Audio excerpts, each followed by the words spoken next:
और ब्रह्मा जी कहने कि हे नारद,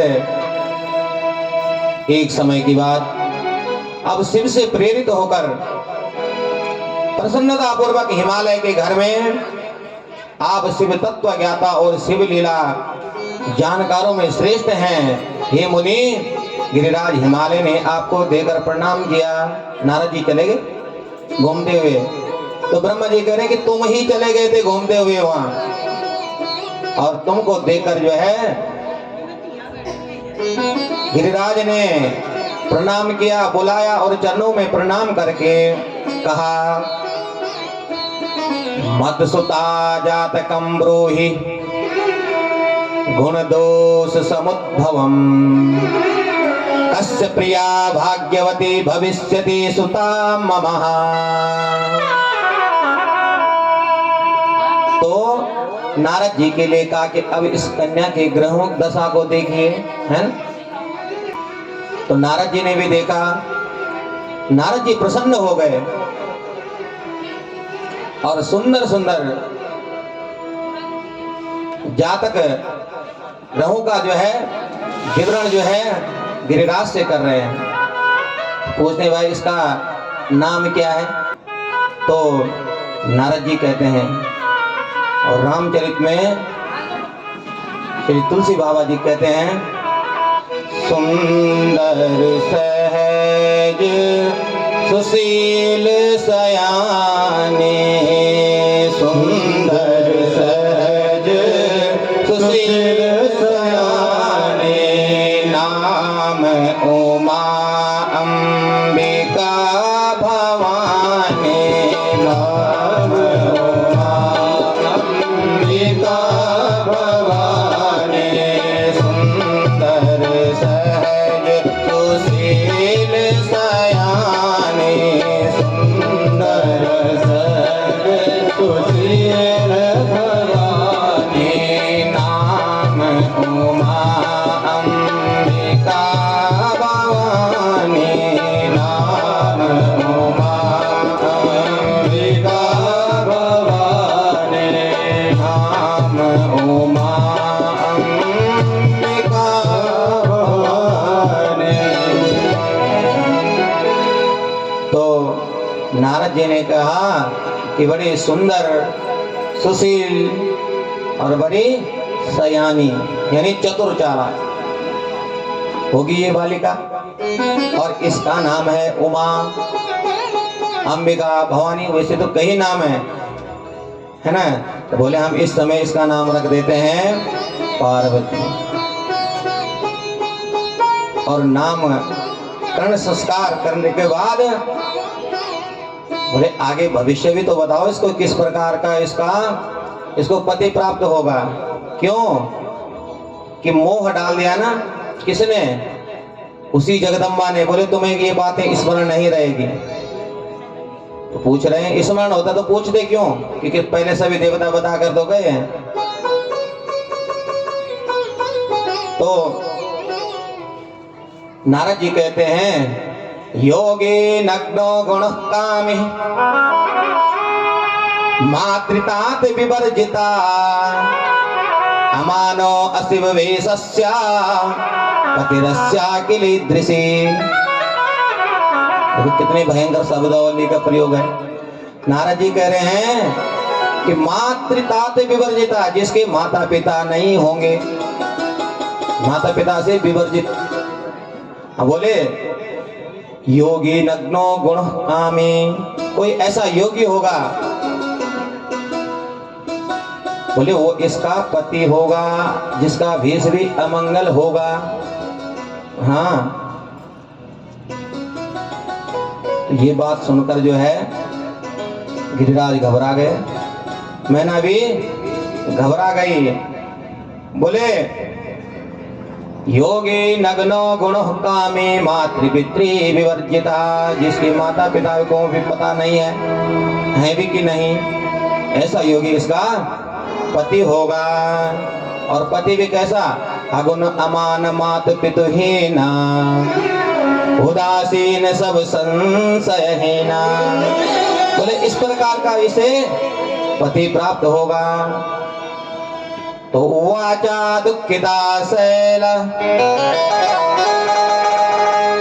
तो जो गिरिराज की पत्नी थी ये सुनकर दुखित हो गई, मन में बड़ा दुख हुआ। बोले क्या उपाय ऐसा किया जाए कि इससे जो है सुंदर पति मिल जाए। तो नारद जी कहने लगे अरे सुनो, उपाय कुछ नहीं करना, मैं बता देता हूँ इसका पति कौन होगा। जो मैं बता रहा हूँ ये लक्षण किसमें घटते हैं।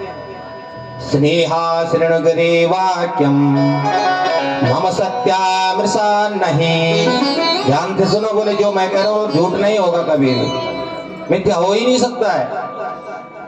कर रेखा ब्रह्म लिपिर न मृषा भवति दुर्वम, बोले इसकी हस्तरेखा, इसकी जन्म कुंडली इस समय यही बता रही है, इसकी जो ब्रह्म लिपि है ये मिथ्या हो ही नहीं सकती, जो मैंने कहा ये ही होगा। तो बोले ये सभी लक्षण जो है किस में घटते हैं, जो मैंने दोष गिनाए ये सभी के सब लक्षण भगवान शंकर में घट रहे हैं। तो बोले ये दोष नहीं है तो क्या है। तो नारद जी कहते हैं समरत को नहीं दोष गुसाई, रवि पावक सूर्य सर की नाई। तो जो सामर्थ्यवान है उसके लिए दोष नहीं है, अपितु ये गुण ही हैं। तो बोले हे हिमांचल, भगवान शंकर तो निर्विकार हैं, सारे के सारे दोष उन्हीं में घट रहे हैं। तो हिमांचल जो राजा है वो भूल गया, मोह में पड़ा हुआ है, भगवान आदि शक्ति की माया है, क्योंकि पहले ही कह दिया था कि तुम्हें ये पूर्व जन्म याद नहीं रहेगा मेरा। इसलिए हिमालय कह रहे कि भगवान शंकर तो निर्विकार हैं, माता सती से प्रतिज्ञा की थी कि मैं तुम्हारे अतिरिक्त किसी के साथ विवाह नहीं करूंगा, दूसरी शादी भी नहीं करूंगा। तो इस पर मुझे संदेह हो रहा है। तो नारद जी ने कहा कि हे हिमालय राजा, जो वह सती थी वही आपके यहाँ पार्वती बनकर आए हैं, प्रकट हुए हैं। आपकी ये जो पुत्री पार्वती है पूर्व जन्म में सती के रूप में थी, जो दक्ष के यहाँ प्रकट हुई थी। पुनः सेव समुत्पन्ना तब गृहे अंबिका शिवे, पार्वती हर पत्नीयम भविष्यति न संशया। बोले पूर्व काल में जो दक्ष के यहाँ सती बनकर आई थी वही अब जो है तुम्हारे घर में पार्वती बनकर प्रकट हुई है, और ये भगवान शंकर की ही पत्नी बनेगी, इसमें कोई संशय नहीं है। और मैना जी एकांत पाकर हिमालय से महाराज नारद जी के वचनों बोले मेरे समझ में नहीं आए हैं। मैं तो कहती हूँ जो घर वर कुल हो ये अनूपा, करे विभाव सुता अनुरूपा। देखो माँ का हृदय है, माँ सोच रही है कि बोले मेरे मन में तो यह है कि कोई अच्छा घर बार देख करके इसका विवाह वहां कर दीजिए। क्योंकि नारद जी की बात सुनकर मैना चिंतित हो गई। हिमालय ने समझाया, हिमवान की ये बात सुनकर मैना परम प्रसन्न हो गई, क्योंकि जब समझा दिया ना ये साक्षात जगदम्बा है, प्रसन्न हो गई। और वे तपस्या में रुचि का उपदेश देने के लिए अपनी पुत्री के पास गई। देखिए जब पार्वती जी थोड़ी बड़ी हुई तो पार्वती जी को स्वयं उपदेश दे रही हैं। तो जब उपदेश देने लगी तो पार्वती जी ने कहा, माता शृणुमः प्राज्ञ अद्यतने अज मुहूर्त के,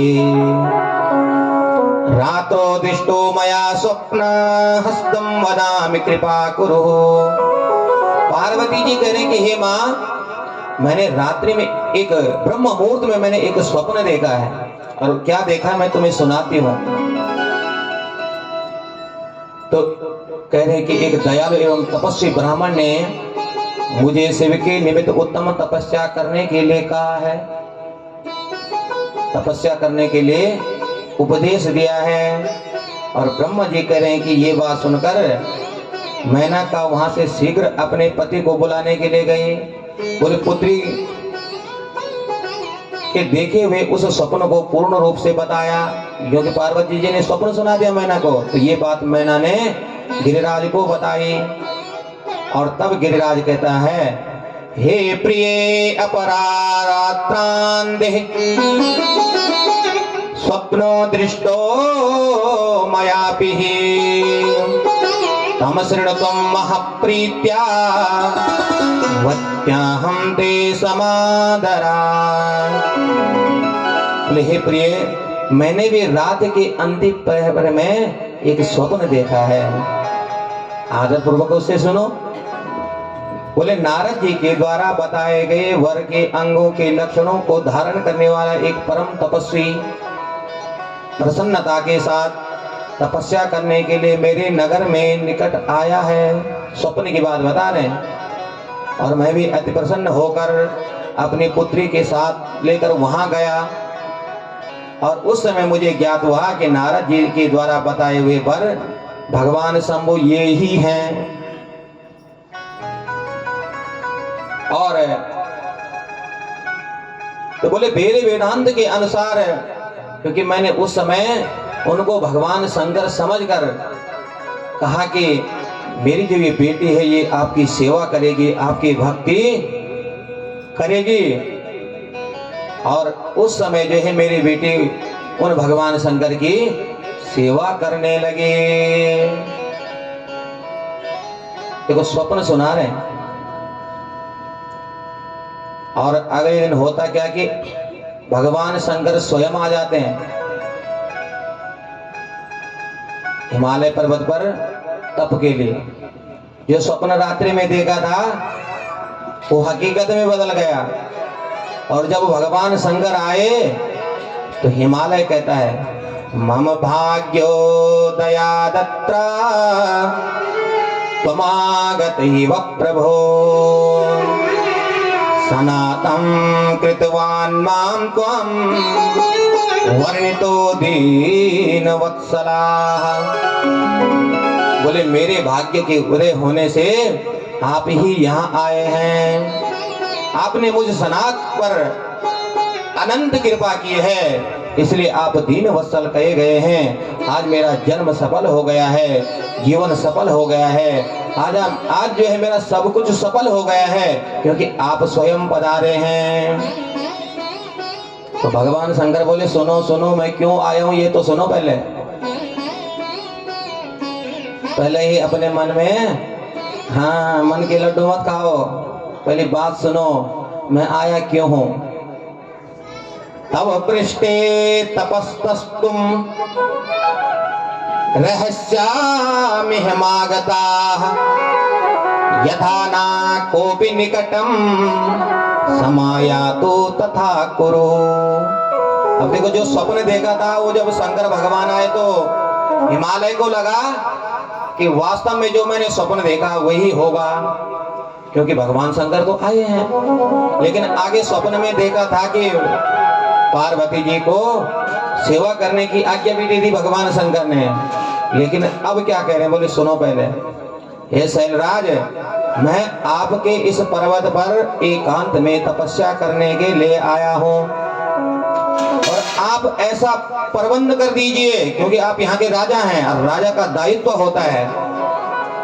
कोई तपस्वी हो, कोई ब्राह्मण हो, वो जो मांगे वो सेवा देनी पड़ती है। इसलिए आप प्रबंध कीजिए कि जिस स्थान पर मैं तपस्या करूं वहां मेरे अतिरिक्त कोई और ना आए। ये आपका काम है। तो हिमगिरी बोले, हे भगवान, मेरी आज्ञा से आप आज से कोई भी इस गंगा अवतरण नामक पर्वत पर नहीं आएगा। ये सत्य कह रहा हूं। यदि कोई व्यक्ति वहां आएगा तो उस महादुष्ट को मैं दंडित करूंगा। लेकिन मेरी एक इच्छा है, एक विनती है आपसे, हे भगवान, मेरी जो ये पुत्री है, हे चंद्रशेखर, इसको आप अपनी सेवा में रख लीजिए। ये मेरी इच्छा है। अतः ये आपकी आराधना की इच्छा से मैं इसको यहाँ लाया हूँ। ये अपनी दो सखियों के साथ में सदा आपकी सेवा करेगी, तो आप इसकी आज्ञा हमें प्रदान कीजिए। तो जब ये बात कही तो भगवान शंकर ने कहा, आगंतव्यम त्वया नित्यम दर्शनार्थम ममांचलः कुमारी सदने स्थाप्य नान्यथा मम दर्शनम। तो भगवान शंकर ने कहा, हे गिरिराज, अब अगर तुम भी मेरे दर्शन के लिए नित्य आओगे तो आज के बाद अपने बेटे को घर पर ही छोड़कर आना, इसको साथ में मत लाना। अरे तुम सेवा की बात कर रहे हो, अगर तुम भी नित्य दर्शन के लिए आओगे तो इसे घर पर छोड़कर ही आना, इसको साथ में मत लाना। क्यों क्यों कहा भगवान ने? माया रूपा स्मृता नारी विद्वद विर्वेद पारगे युवती तो विशेषेण विघ्न करत्री तपस्विना। बोले वेदों के परगामी विद्वानों ने स्त्री को माया का रूप कहा है, और विशेष रूप से युवती स्त्री तो तपस्वियों के लिए विघ्न कारिणी होती हैं, इसलिए आज के बाद तुम इसको अपने साथ में मत लाना।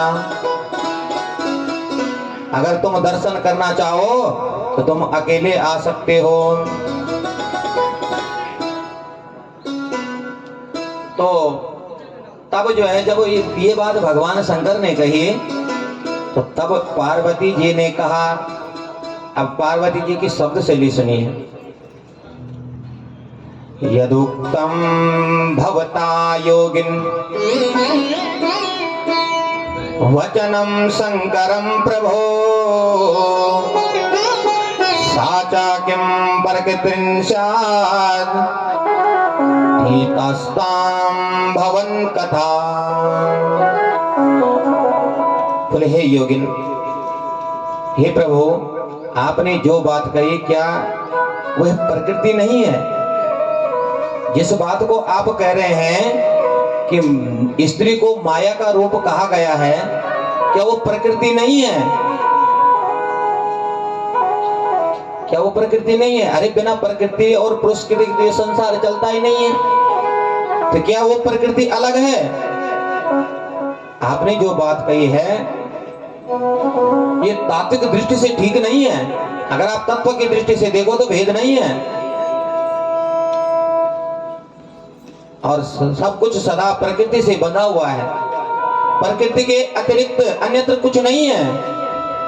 बोले इसलिए मैं आपको बोलना, इसलिए आपको न तो बोलना चाहिए न कुछ करना चाहिए, क्योंकि कहना और करना सब व्यवहार प्रकृति का ही है।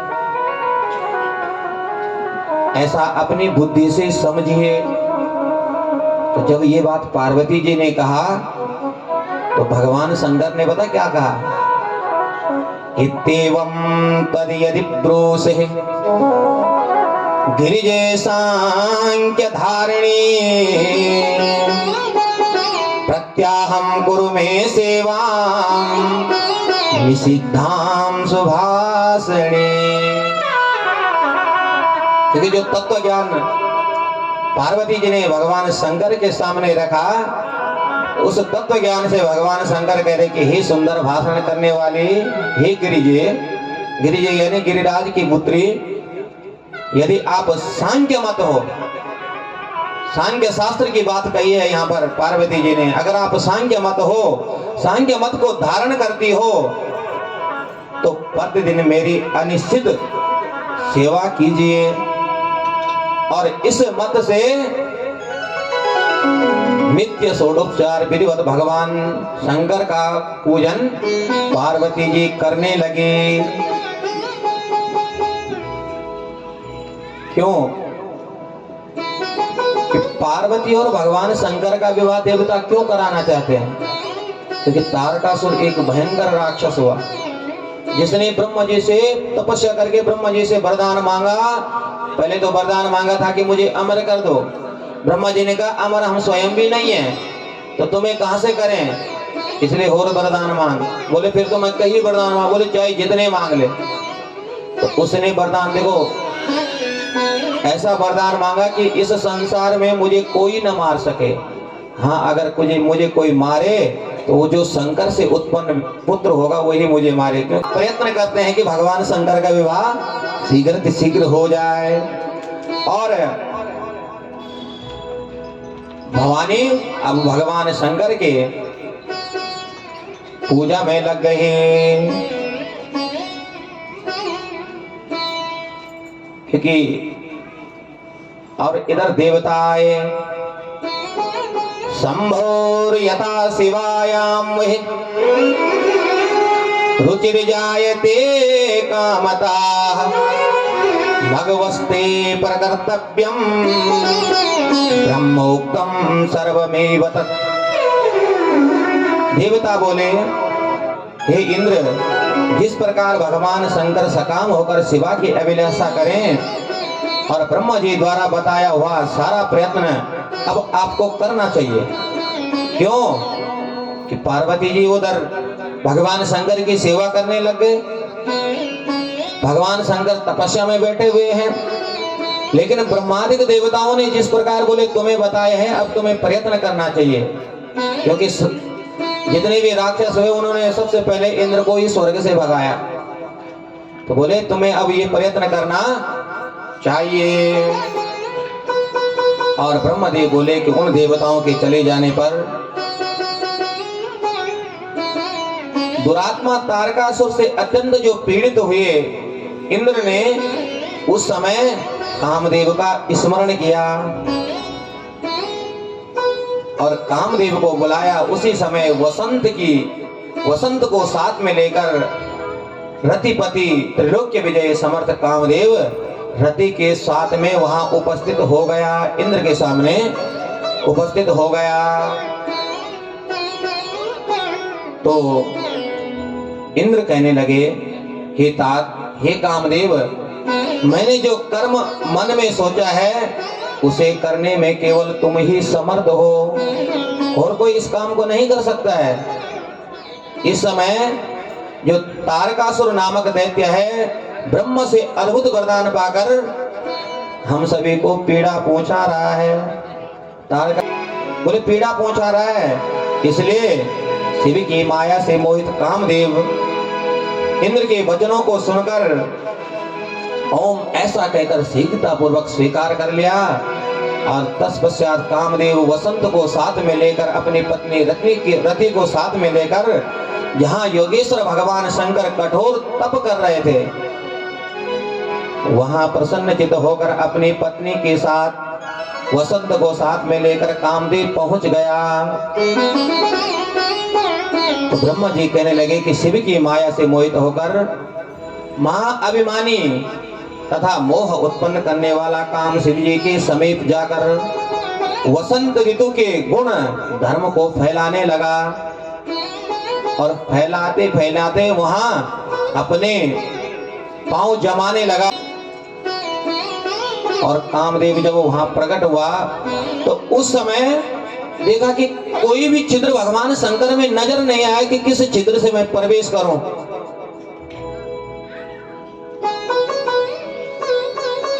तो कामदेव को लगा कि प्रवेश कहां से, कोई छिद्र तो दरवाजा तो मिले मुझे घुसने का।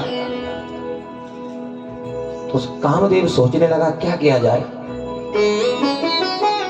अरे चित्त में मैं खलबली तभी मचा सकता हूं जब मुझे प्रवेश होगा मेरा अंदर, बिना प्रवेश के तो मैं चित्त को भ्रमित कर नहीं सकता हूं। इसलिए छिद्र ढूंढने लगा भगवान शंकर में, लेकिन कोई छिद्र दिखाई नहीं दिया। तो तब क्या होता है, एकमिन्नन्तरे तत्र सखीभ्यां संयुता शिवा जगाम शिव पूजार्थम नीत्वा पुण्यान्य एकसा। तो उसी समय पार्वती जी अपनी दो सखियों के साथ में अनेक प्रकार के पुष्प लेकर भगवान शिव की पूजा के लिए वहां पहुंच गए। अब कामदेव को लगा कि अब मेरा काम हो जाएगा, और उस समय भगवान शिव जी ने क्या किया, क्षण भर के लिए ध्यान त्याग कर अवस्थित हो गए, क्योंकि मां पार्वती उस समय पुष्पों को लेकर आए। अनेक प्रकार के पुष्पों से भगवान शंकर का पूजन करने लगे, तो क्षण भर के लिए नेत्र खोल दिए, और नेत्र जैसे खुले तच्छिद्रम प्राप्य मदनः परतम हर्षेण तो बाणेन हर्षयामासा पार्श्वस्थं चंद्रशेखरम। तो उसी समय जो है कामदेव को अवसर मिला, जैसे नेत्र खोले और नेत्रों की दृष्टि भगवान शंकर की पार्वती जी पर पड़ी, तो अवसर मिला कामदेव को, और छिद्र पाकर कामदेव ने पहले अपने हर्षण नामक बाण का प्रयोग किया और शंकर भगवान को हर्षित कर दिया। इतनी प्रबल गति है काम की। एक ही बाण का प्रयोग किया है, मात्र एक ही बाण का प्रयोग किया, और हर्षण नामक बाण का जब प्रयोग किया तो भगवान शंकर हर्षित हो गए और पार्वती जी को देखकर आज हंसने लगे। और जब हंसी भगवान शंकर को आया तो जो योगी होता है, ज्ञानी होता है, अपने मन को समझाता है दोबारा, तो अत्यंत विस्मित होकर मन को इस प्रकार विचार करने लगे, और भगवान शंकर सोच रहे हैं किम विघ्नाः समुत्पन्नाः कुर्वतस्तपोत्तमम् हीन में विकृतम चित्तम कृतमत्र कुकर्मिणा। भगवान शंकर सोच रहे कि मैं तो उत्तम तपस्या कर रहा था, लेकिन उसमें विघ्न कैसे आ गया, किस कुकर्मी ने ये कार्य किया है, किसने मेरे चित्त में विकार उत्पन्न किया है। और ब्रह्मा जी कह रहे कि हे नारद, एकमात्र रक्षक महायोगी परमेश्वर भगवान शिव इस प्रकार जब विचार करने लगे, संकित हो गए, संपूर्ण दिशाओं की ओर देखने लगे, और इस समय वाम भाग में बाण खींच खड़े हुए कामदेव पर जब उनकी दृष्टि पड़ी, तो उस समय उस अवस्था में काम पर दृष्टि पड़ते ही परमात्मा भगवान शंकर को क्रोध उत्पन्न हो गया। और जब क्रोध आया, स्तुतिं कुर्वत्सु देवेषु क्रोधस्याति हरस्य हि इंद्रियातस्य नेत्राद्वे निस्सार ततो महान। और भगवान शंकर का क्रोध भगवान शंकर के ललाट के मध्य भाग से स्थित तृतीय नेत्र से उत्पन्न हुआ एक ज्वाला के रूप में तत्काल प्रकट हो गया, और ज्वालाएं ऊपर की ओर उठती हुई फैलने लगी, और तत्काल आकाश में उछलकर पृथ्वी पर कहां गिरी, जहां पर कामदेव था, और कामदेव के ऊपर ज्वाला गिरने से कामदेव भस्म हो गए। और उस समय पार्वती जी घबरा गई। ये देखकर पार्वती जी घबराई और सखियों के साथ लेकर अपने घर चली गई। अब रति वहां पर आए, क्षण भर के लिए अचेत हुए पति को मृत्यु जनित दुख से वे अत्यंत दुखित हो गए। भगवान शंकर के पास गए, भगवान शंकर से याचना की, क्षमा याचना की, तो भगवान शंकर ने वहां पर एक वरदान दे दिया, बड़ा सुंदर वरदान दिया रति को कि देवी तुम चिंता मत करो, अरे तुम्हारा पति जो कामदेव है, जब यदुवंश कृष्ण अवतारा, जब यदुवंश कृष्ण अवतारा, जब यदुवंश कृष्ण अवतारा, हो वही हर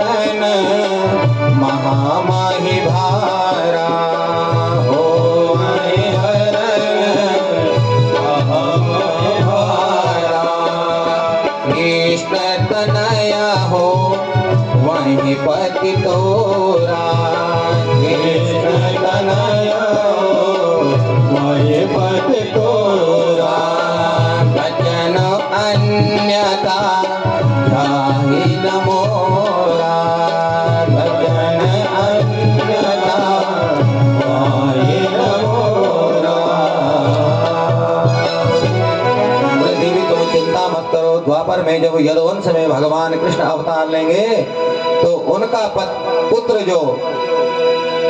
जो पुत्र होगा प्रद्युम्न, वही तुम्हारा जो पति कामदेव है साक्षात वही बनकर आएगा और तुम पुनः उसे प्राप्त करोगे। रति प्रसन्न हो गई विधेय। और अब जो है क्योंकि पार्वती जी घबरा गई हैं, पार्वती जी के मनोरथ में विघ्न आ गया, तो पार्वती जी नारद जी जाते हैं और पुनः पार्वती जी को मंत्र उपदेश देते हैं। इति श्रुत्वा वचस्तस्याः पार्वत्या मुनिसत्तमा पंचाक्षरं शंभु मंत्रं विधिपूर्वमुपादिशा। भगवान शंकर को प्राप्त करने के लिए पार्वती जी को पुनः अब पंचाक्षर मंत्र दिया। कौन क्या है पंचाक्षर मंत्र? ओम नमः शिवाय। आइए जरा इस मंत्र का जाप करें, पुनः कथा में प्रवेश करेंगे।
पार्वती माता पिता की आज्ञा को लेकर इस पंचाक्षर मंत्र का जप करने लगी और किस प्रकार भगवान का ध्यान कर रही है। शंभुनाम कुर्वता ध्यानम यत्र दत्तो मनोभवा गंगावतरणो नाम प्रस्तो भगवताश्च च। ध्यान करते हुए भगवान शंकर का जहां कामदेव को जलाकर भस्म कर दिया, वही हिमालय जो गंगा अवतरण नामक पर्वत है, उस पर्वत के शिखर पर हे तात बोले, हे नारद जी, वो जगदम्बा आपके उपदेश पाकर पंचाक्षर मंत्र का जप करने लगे।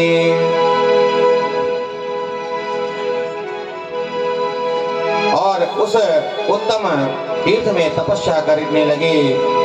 और उस स्थान में गौरी की तपस्या करने के कारण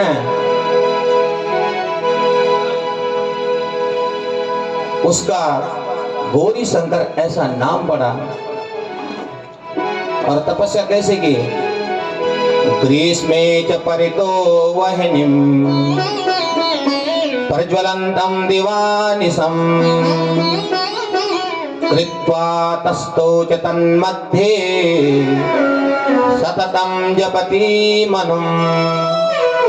बोले ग्रीष्म काल के दिन और रात अग्नि प्रज्वलित करके, ग्रीष्म काल में अपनी चारों तरफ अग्नि प्रज्वलित करके दिन और रात उस अग्नि पंचाग्नि के बीच में पंचाग्नि को तापती हुई पंचाक्षर मंत्र का जाप करने लगे।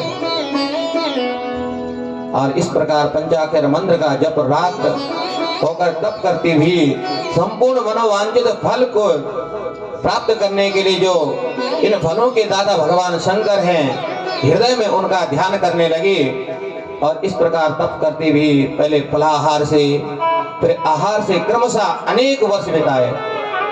धीरे धीरे अपना नियम बढ़ाया और तदंतर हिमालय पुत्री शिवा देवी पत्ते भी छोड़कर सर्वथा के लिए अब बिल्कुल निराहार रहकर तपस्या में लीन हो गए। दीन देवीर पर्णेति कथिता नामतः शिवा। जब उन हिमालय पुत्री शिवा ने पत्ते खाने भी छोड़ दिए, तब वे शिवा देवताओं द्वारा अपर्णा कही जाने लगी। अपर्णा नाम तब पड़ा। और उसके बाद भगवती जगदम्बा ने एक पैर पर खड़े होकर पंचाक्षर मंत्र का जप करने प्रारंभ कर दिया। जैसे जैसे स्थिति ध्रुव की थी ना, ध्रुव ने भी तो इसी प्रकार तप किया था। एवं तस्यास्तपस्तन्त्यः चिन्तयन्त्या महेश्वरम् त्रीणि वर्षसहस्राणि जगमो कल्यास्तपोवने। इस प्रकार तप करते हुए महेश्वर का चिंतन करते हुए काली ने 3000 वर्षों तक तपोवन में तपस्या की। अब ये तो देवताओं के दिव्य वर्ष हैं।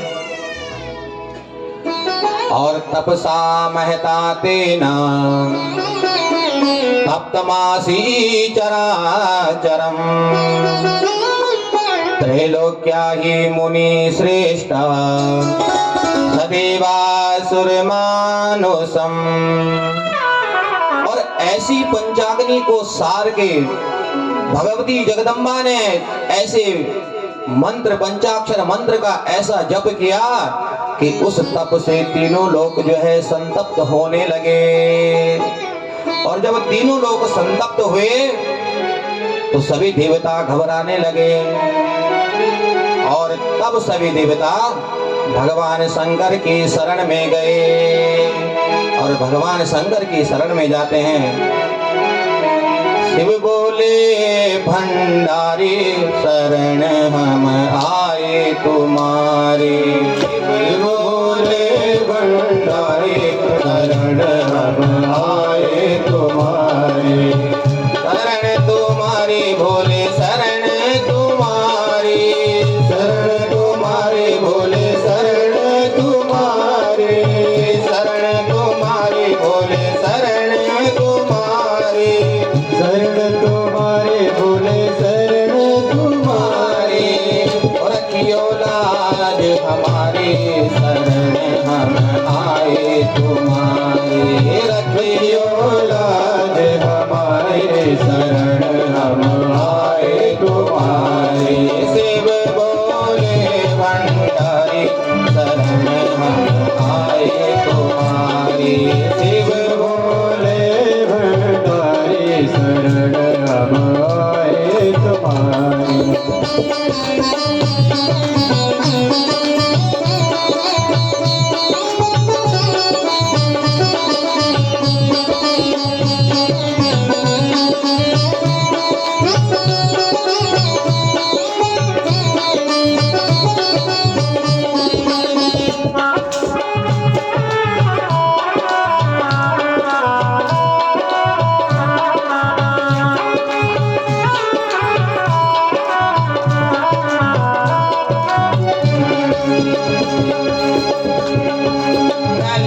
में सोहे भोले मुंडों की माला, गले में सोहे भोले मुंडों की माला, गले में सोहे मुंडों की माला, गले में सोहे मुंडों की माला, मुंडों की माला, मुंडों की माला, मुंडों की माला, मुंडों की माला, गले में सोहे मुंडों की माला, गले में सोहे मुंडों की माला, सिर पर गंगा धारी शरण हम आए तुम्हारी, सिर पर गंगा धारी शरण हम आए तुम्हारी, सिर पर गंगा धारी शरण हम आए तुम्हारी, सिर पर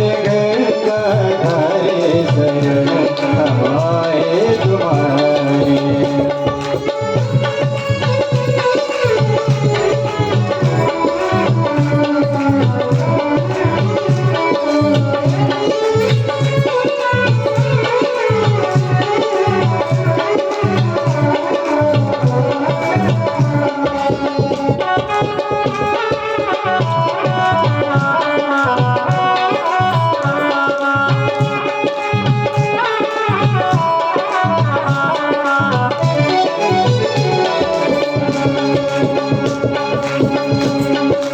वाम भाग जग जननी विराजे, भाग भाग जग जननी विराजे, वाम भाग जग जननी विराजे, वाम भाग जग जननी विराजे, जग जननी विराजे, जग जननी विराजे, जग जननी विराजे, जग जननी विराजे, वाम भाग जग जननी विराजे, वाम भाग जग जननी विराजे, शंकर डमरू धारी शरण हम आए तुम्हारी, शंकर डमरू धारी शरण में आए तुम्हारी, शंकर डमरू धारी शरण हम आए तुम्हारी,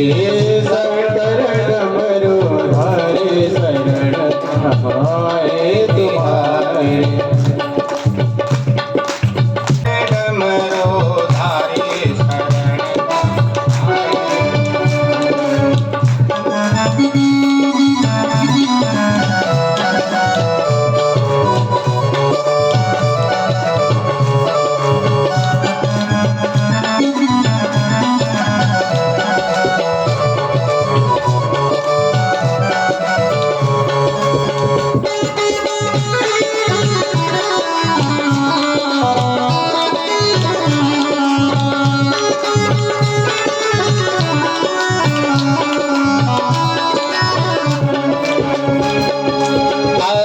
चंद्रमा मस्तक सोहे, चंद्रमा मस्तक सोहे, चंद्रमा मस्तक सोहे, चंद्रमा मस्तक सोहे, कर त्रिशूल संभाले शरण हम आए तिहारी, कर त्रिशूल संभाले कर त्रिशूल संभाले शरण हम आए तिहारी, कर त्रिशूल संभाले हम आए तुम्हारी।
बोले शरण दिया रे, आए बिहारी शरण दिया रे, शरण दिया रे, बोले शरण दिया रे, शरण दिया रे, बोले शरण दिया रे।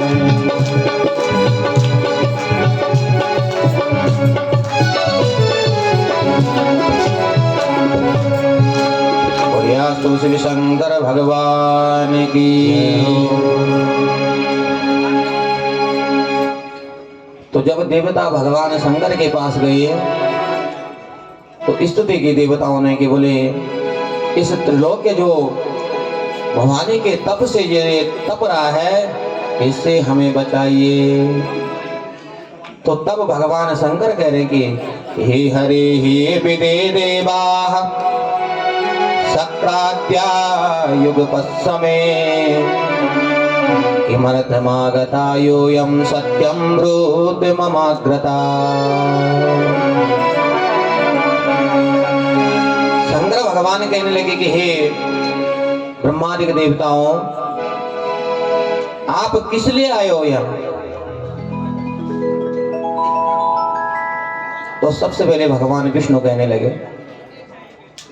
हे महेश्वर आप सर्वज्ञ अंतर्यामी हैं और देवताओं के साथ में यहाँ में मिलकर आया हूँ। हम किस लिए आए ये आप सब जानते हैं, हमारी मन की बात जानने वाले हो आप, फिर भी मैं आपके आज्ञानुसार निवेदन कर रहा हूँ।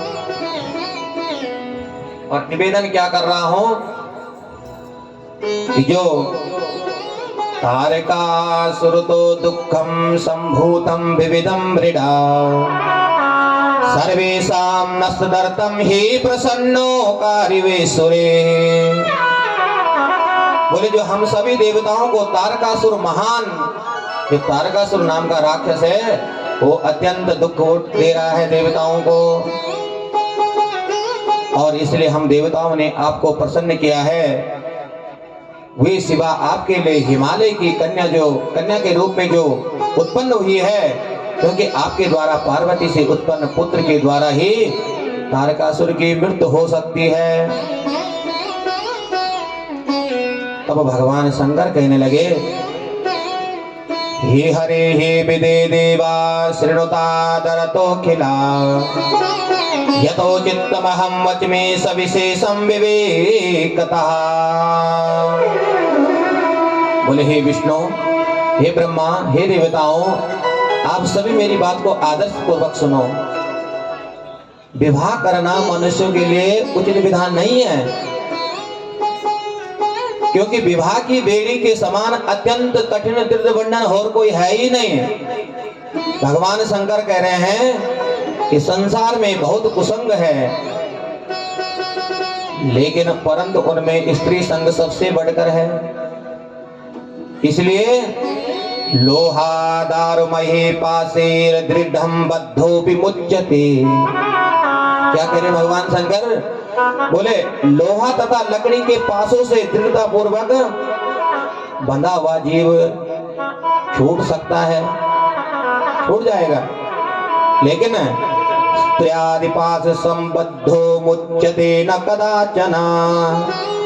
लेकिन बोले किंतु स्त्री आदि पास में बंधा हुआ जीव की कभी मुक्ति नहीं हो सकती है।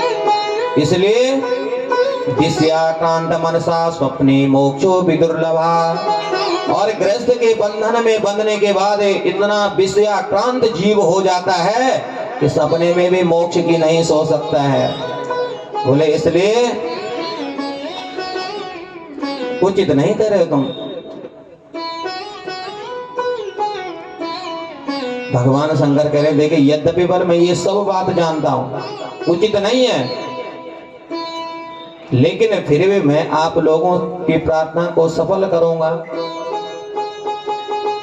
तीनों लोकों में मेरी प्रसिद्धि है कि मैं भक्तों के वश में होने के कारण मेरी तीनों लोकों में प्रसिद्धि है, लेकिन अपने भक्तों के लिए मैं ये कार्य इस पास में भी बोले बंध जाऊंगा।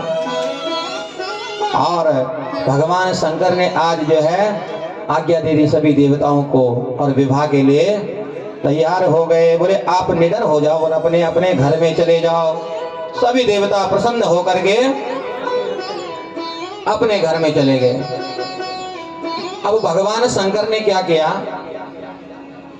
क्योंकि पार्वती जी तपस्या कर रही हैं, देवताओं को तो हाँ कह दिया, लेकिन अब सप्तऋषियों को बुलाया।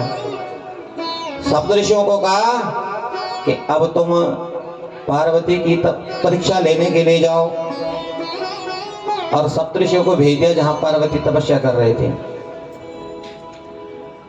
तो बोले पार्वती की तपस्या की परीक्षा लेने के लिए शिव जी समाधिस्थ हो गए पुनः, और उन्होंने जो सप्तऋषि थे उनको भेजा। और तब जब सप्तऋषि पार्वती के सम्मुख आए तो क्या कहते हैं, शृणुशैल सुते देवी किमर्थं तप्यते तपा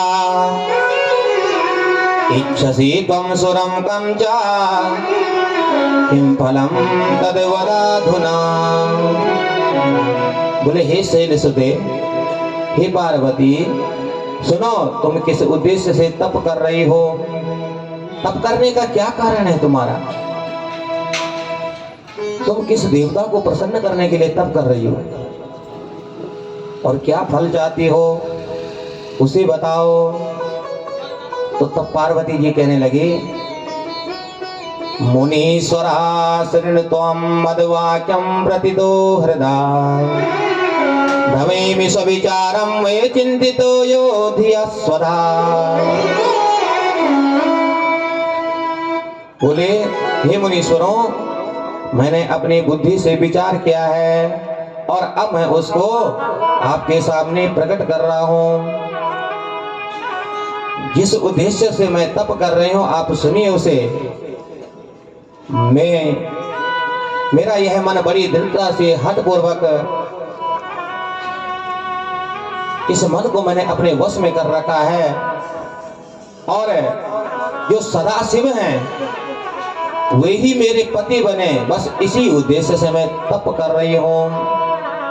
रुद्रा पतिरे भवेन में ही विदायेति मनोरथम, बस यही मनोरथ है मेरा। तो बोले जब ये सुना ऋषियों ने, तो क्योंकि परीक्षा लेने तो गए थे, हंसने लगे। बोले हंसकर कहने लगे कि हे पर्वतराज पुत्री, तुम व्यर्थ ही अपने गुरु की बात मान रहे हो, अपने गुरु की बात पर विश्वास किया। अरे तुम्हें पता नहीं है उस देवर्षि नारद का चरित्र, जो तुम उसकी बात मान करके तपस्या करने लगी हो। अरे नारदा कोटवादी चा, ये सत्य नहीं है, इसको सत्य मत समझना जो सप्तऋषि कह रहे हैं, क्योंकि सप्तऋषि परीक्षा ले रहे हैं भगवान शंकर की आज्ञा से, है ना। नारद जी, नारद का मतलब है जिसकी वाणी कभी मिथ्या हो ही नहीं सकती है।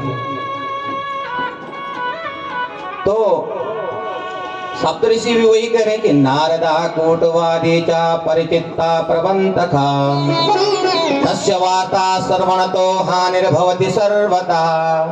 बोले वे तो मिथ्यावादी और दूसरे के चित्त को भुलावे में डालने वाला है, उसकी बात सुनने से सर्वथा हानि होती है। और उस नारद के संबंध में एक सुंदर इतिहास हम लोगों को पता है। बोले ब्रह्मा के पुत्र दक्ष ने अपने पिता की आज्ञा से अपनी पत्नी से 10,000 पुत्र उत्पन्न किए थे। बोले उन्होंने उन सबको बाबा बैरागी बना दिया। तो बोले ऐसे नारद के वचनों पर विश्वास करके तुम शिव को पति के रूप में प्राप्त करना चाहते हो, वह सहज है। अरे जिस शिव को तुम प्राप्त करना चाहते हो वो तो उदासीन है। तो शिव ने, बोले शिव ने तो देवताओं के कहने पर सती जी से भी विवाह किया था, किंतु सती को दोष लगाकर शिव जी ने भी उसका त्याग कर दिया। अब तुम बताओ ऐसे वर को पाने में क्या लाभ है। तो पार्वती ने कहा, हंसते हुए कहने लगी, बोले हे ऋषियों, मैं पर्वत की कन्या हूं पर्वत माने विशाल, है ना। तो ऐसे विशाल पर्वत की कन्या हो तो उस प्रकार मेरा हृदय भी विशाल है। तुम्हारी इन बातों से मेरे चित्त में चंचलता आने वाली नहीं है, इसलिए मेरा देह भले छूट जाए परंतु मैं ये हट नहीं छोड़ूंगी। देखिए ये क्या है, अपने गुरु के वचनों पर विश्वास, गुरु के प्रति आदर कितना है, पार्वती जी से सीखिए। भाई ऋषियों ने कहा नीलगुण नीलज कुभेश कपाली अकुल अगेह दिगंबर ब्याले कवहु कवन सुख असवर पाए भले भुलाए टग के बोराए। बोले तुम उस अमंगल वेश धारण करने वाले शिव की पत्नी बनोगे? अरे जिसका न घर का पता न माता पिता का पता, जिसका भेष भी मंगल नहीं है, ऐसे भेष वाले को अपने पति को प्राप्त करने के लिए इतने हट कर रही हो। हरे गुरु नाम वचनम सत्यहमिति साम दृढ़मति येषामिहामुत्तम सुखम परम ना सुखम क्वचित। बोले जिन लोगों की बुद्धि से ये निश्चित किया है और गुरु के वचन सर्वदा सत्य हैं, उनको इस लोक तथा परलोक में सदैव सुख मिलता है, क्योंकि गुरु के वचनों से बिल्कुल डगमगाई नहीं मां पार्वती। नारद जी के वचनों पर विश्वास करके बिल्कुल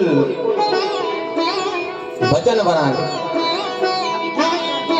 अब पार्वती जी ने ऋषियों के लिए कहा कि तुम कह रहे हो ना कि शिव जी में कोई गुण नहीं है, गुण भगवान शिव जी में नहीं है। महादेव अवगुण भवन विष्णु सकल गुण धाम जेहि कर मन रम जाय सन ते सन काम। अरे तुम कह रहे कि महादेव अवगुणों की भवन है, खान है, और विष्णु के पास दुनिया भर के गुण हैं। तो बोले उन गुणों का मैंने क्या करना है जब मेरा मन जो है शंकर में लग गया है, तो मेरे को तो वो गुण उसी में दिखाई दे रहे हैं। अब मैं जन्म संबोहित हारा ओ गुण दूषण करे बेचारा तजौ न नारद कर उपदेशो आप कहें सतबार महेशो। और मां भवानी ने कहा अरे ये तो तुम कह रहे हो, अगर एक बार नहीं 100 बार आकर महादेव स्वयं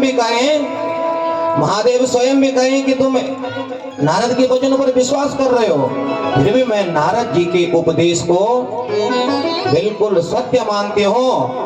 अरे तुम तो छोड़ो, भगवान शंकर स्वयं एक बार नहीं 100 बार आकर के कहें कि तुम इस हट को छोड़ दो, तो मैं इस हट को छोड़ने वाली नहीं हूँ। मेरा तो करोड़ों जन्मों तक यही हट रहेगा और शिव जी का वर्ण करूंगी।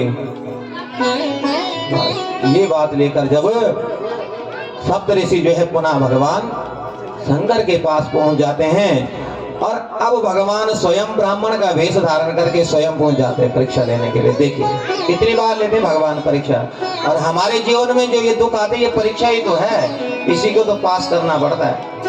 और हम छोड़ देते हैं कर्म करना, परीक्षा देने ही बंद कर दिए आगे। तो भगवान शंकर आए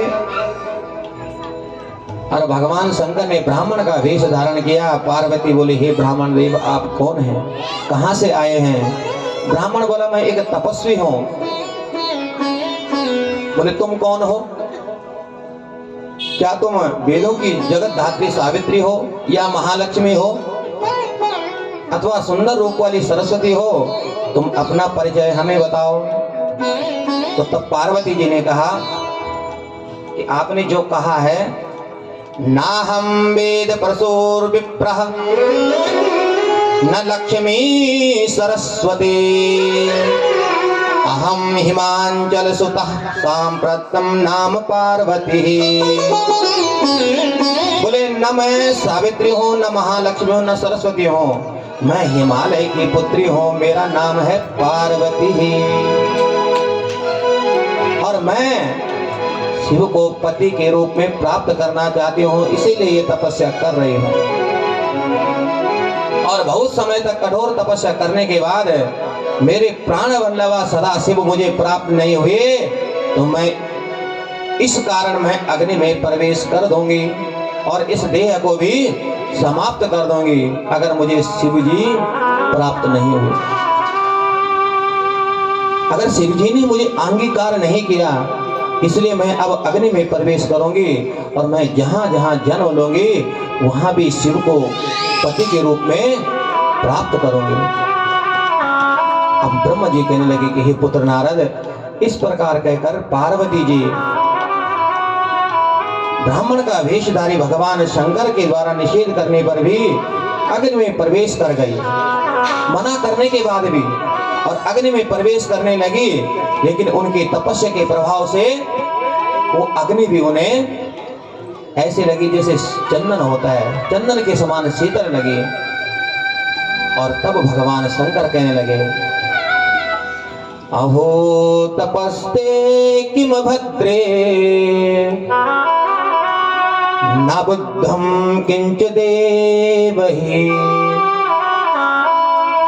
न तग्धो वहि न देहो न च प्राप्तम मनीषितम। बोले हे भद्रे, अरे तुम्हारी ये कैसी तपस्या है? मुझे तो तुम्हारी इस तपस्या का कुछ भी फल नहीं जान पड़ता है। अरे इस अग्नि ने तुम्हारे शरीर को भी नहीं जलाया और तुम्हारा मनोरथ भी प्राप्त नहीं हुआ। मेरे तो समझ में नहीं आ रहा कि ये तपस्या कैसी है। अरे देवी, जिसको प्राप्त करने के लिए तुम तपस्या कर रही हो उसके बारे में तुम जानती हो, उसका स्वरूप क्या है? अरे महादेव बैल की सवारी करते हैं, चिता की भस्म का पाउडर लगाते हैं, जटा धारण किए रहते हैं, शरीर पर व्याघ्र चर्म धारण करते हैं। और इतना ही नहीं, कपाल धारी सर्पोघे सर्वगात्रे सुवेष्टिता विषदिग्धो भक्ष्य भक्षो विरूपाक्षो विभीषणा। बोले कपाल धारण करते हैं, मुंड की माला गले में धारण करके और संपूर्ण शरीर पर सांप लपेटे रहते हैं और वे विष पीने वाले अभक्ष का भक्षण करते हैं। विरूपाक्ष और महाभयंकर हैं। इसलिए किन्वा कारणेन तुम हम भरतारं समीहसे वज्ञानं ते गतं देवी तद्वद आद्य विचारता। इसलिए हे देवी, किस कारण से तुम उन्हें अपना पति समझ रही हो? तुम्हारा ज्ञान कहाँ का चला गया? तुम ज्ञान से शून्य हो गए हो। अरे अपना और उनका थोड़ा मिलान तो करो, अपना और उनका मिलान तो करिए जरा। अरे कहाँ बेणी शिरसिते दिव्या सर्पणीम विभासिता जटाजूट शिवस्येवा प्रसिद्धं परिचक्षते।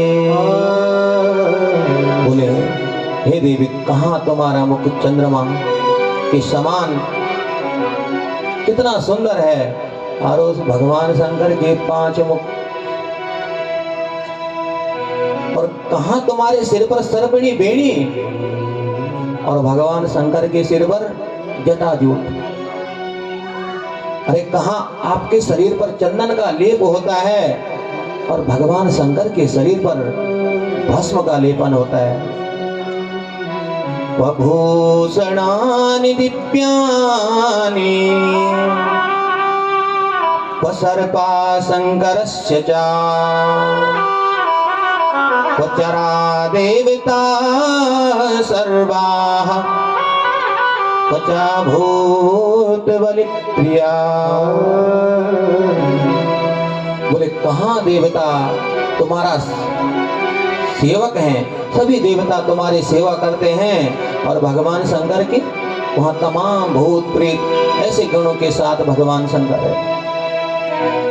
और तुम कहाँ दिव्य आभूषणों को धारण करते हैं और भगवान शंकर सर्पों की माला गले में पहनते हैं।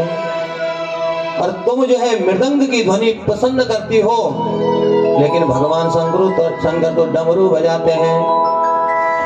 और किसी भी प्रकार अगर देखा जाए तो तुम्हारा आपस में बिल्कुल भी मेल नहीं है, इसलिए ये हट छोड़ दो। लेकिन पार्वती जी बोले, हे ब्राह्मण देवता, मैं शिव की निंदा नहीं सुन सकती हूँ।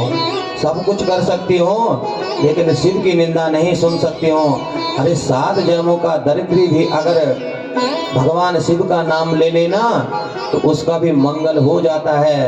ऐसा कहकर पार्वती जी जब जाने लगी तो तब साक्षात भगवान शंकर प्रकट हो गए। बोले आस तो शिव शंकर भगवान की।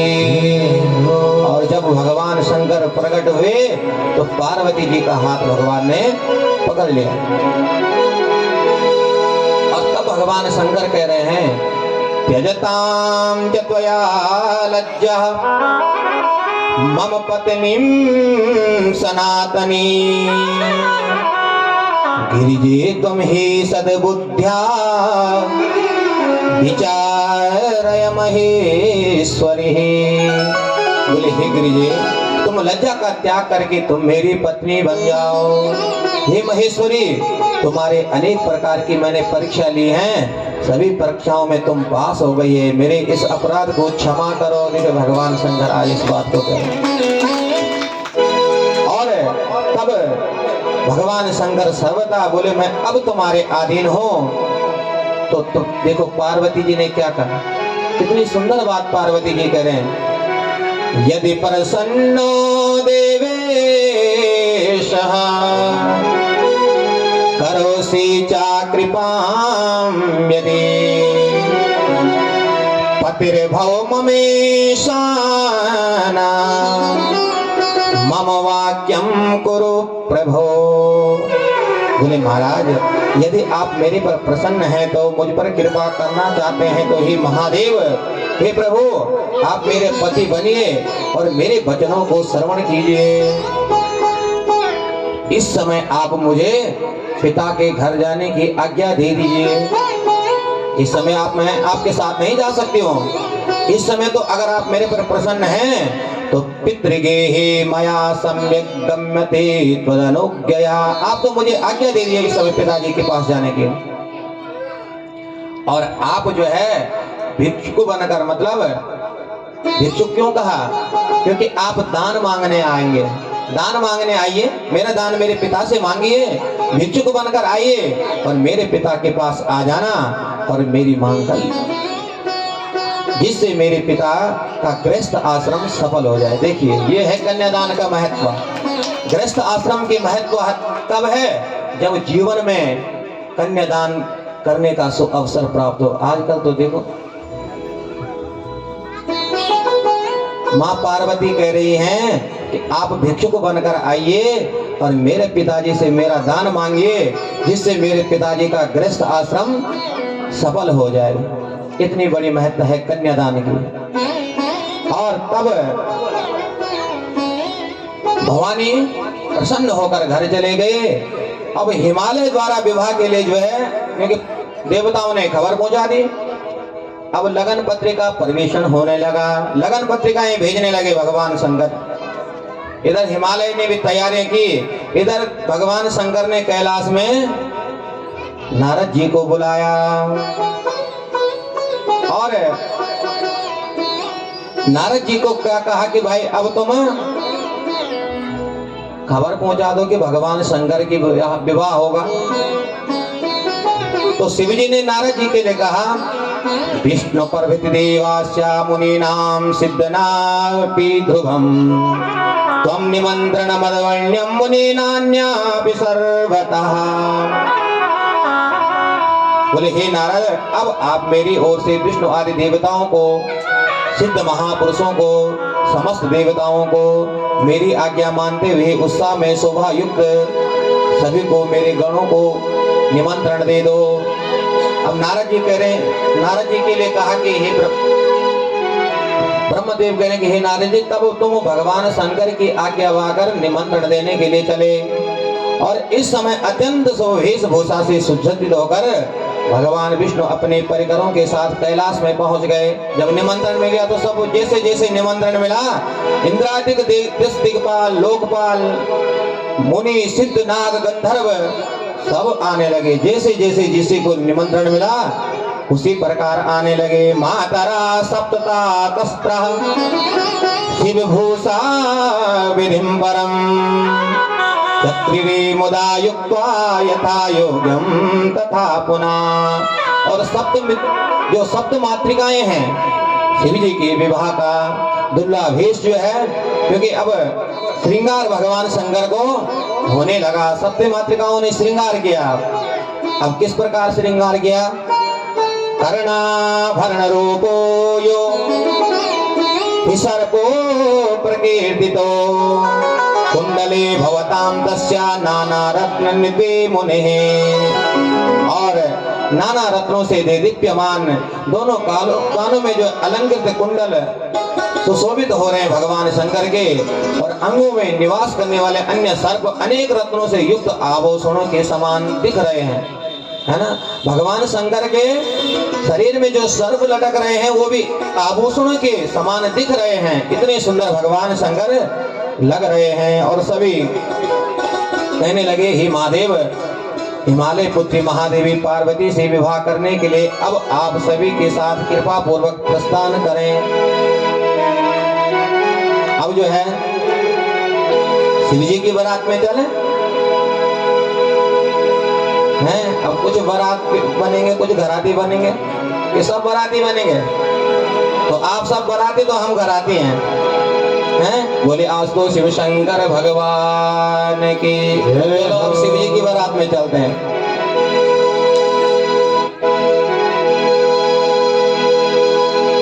चले शंकर की बाराती आए हिमाचल नगरी।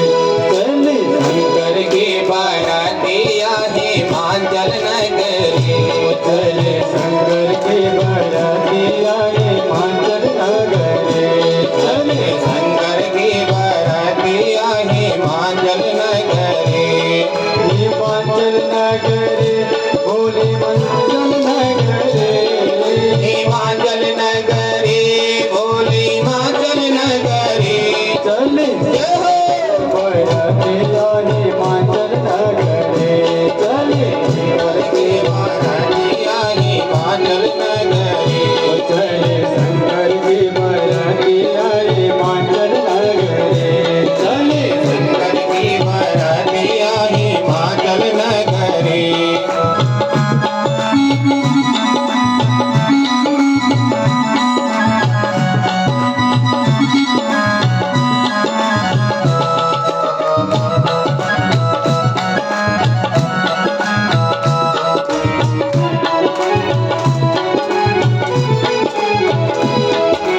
बूढ़े बैल में शिव जी बैठे गलमुंडन की माला। बूढ़े बैल में शिव जी बैठे गलमुंडन की माला। बूढ़े बैल में शिव जी बैठे गलमुंडन की माला। बूढ़े बैल पे शिव जी बैठे गलमुंडन की माला। सारे अंग विभूति लागे। सारे अंग विभूति लागे गलनागों की माला। काले घोड़े देवा हरिया हिमाचल नगरी। काली घोड़े देवा हरिया हिमाचल नगरी। चली शंकर की बाराती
संग में है बाराती दूल्हा की सूरत हिमाचल नगरी दूर की सूरतिया हिमाचल नगरी हिमाचल नगरी हिमाचल नगरी हिमाचल नगरी हिमाचल नगरी हिमाचल नगरी हिमाचल नगरी ओ चले शंकर की बारातिया हिमाचल नगरी ओ चले भोले की बाराती आए हिमाचल नगरी चले शंकर की बारातिया हिमाचल नगरी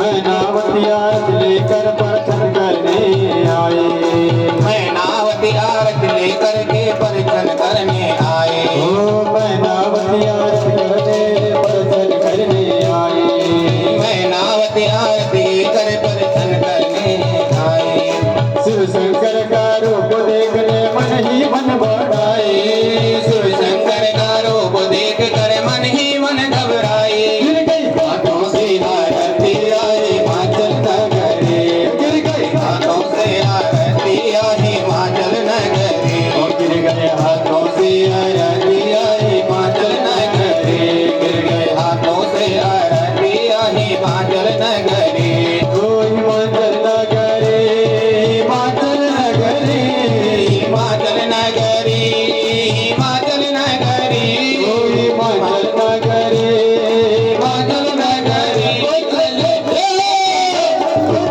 भोले की बाराती आई हिमाचल नगरी ओ चले भोले की बारातिया हिमाचल नगरी ओ चले भोले की बारातिया हिमाचल नगरी